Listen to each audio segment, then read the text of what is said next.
Lots of people get spam. One of the spam emails I got just yesterday, in fact, was from a 19-year-old college student from Russia called Julia, who is visiting my country soon and wanted to meet me for, and I'm going to quote this exactly, a casual sex buddy type situation. One of the most common types of spam is that, I'm from a faraway country and I have millions of pounds because I was from royalty and I've chosen you as my beneficiary to share the money, whatever. So the email I received recently has taken that approach and tried to localize it and make it English, so that instead of thinking it's some faraway Serbian prince, it's a bloke from England. Oh, I can trust him, he's local. Starts with, "Dear friend, I am the above named person, but now undergoing medical treatment in London, England." All sounds good so far. "I worked with the British Drilling Corporation East London for over a decade. My dad lives in East London.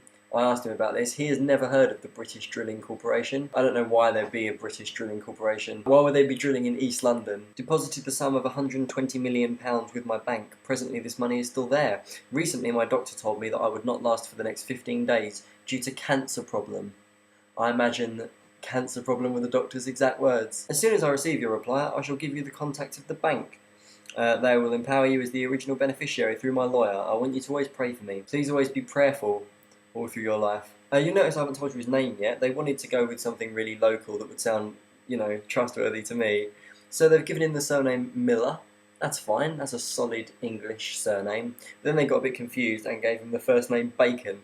So his name is Bacon Miller. I replied to this email and I said, "Hey Bacon, just PayPal it to me if you would. Send it to my email address and I'll put it in my account from there. No need to involve lawyers or exchange bank details. You could be anyone. If you're not comfortable with this, just send me 1 million as a trial and we'll see if it all goes well. Time is short. Very sorry to hear about your loss, etc. Alex." Bacon Miller replied the next day and said, "Dear Alex, I hope when you have read through this mail you will have a clearer understanding on my proposal. To begin this process, kindly forward me the requested information, your full name, post address, date of birth, and your employment details and position, and a secured telephone and fax number, and also a form of ID. This is very legal, hence we are going to observe all legalities." Brilliant. "Note, this is risk-free and 100% genuine."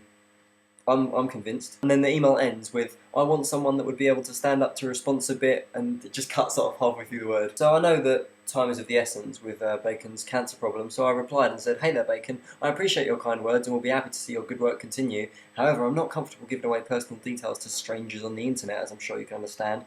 Honestly, all you need to do is just send the money to me through PayPal and everything will be gravy. I've done it loads of times. You may go to paypal.com for more details on how it works, but I promise it is 100% genuine. But unlike your attorney, I have proof it exists. Many thanks, kind regards, Alex."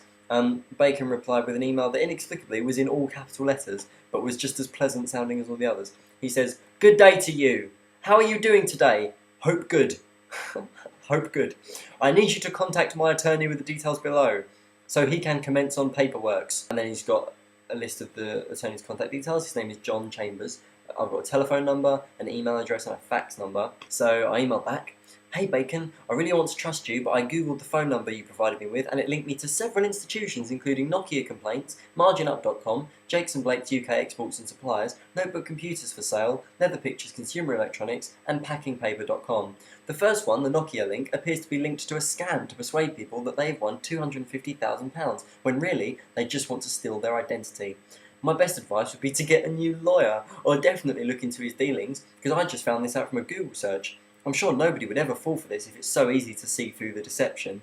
In the meantime, your days are counting down and I want to make sure the £120 million you definitely have ends up in good hands. So how about that PayPal account? Take care, Alex." Sadly, Bacon Miller never replied. We can only assume, from his irrefutable facts, that he has passed away from his cancer problem. So we will all take a moment to be prayerful for him.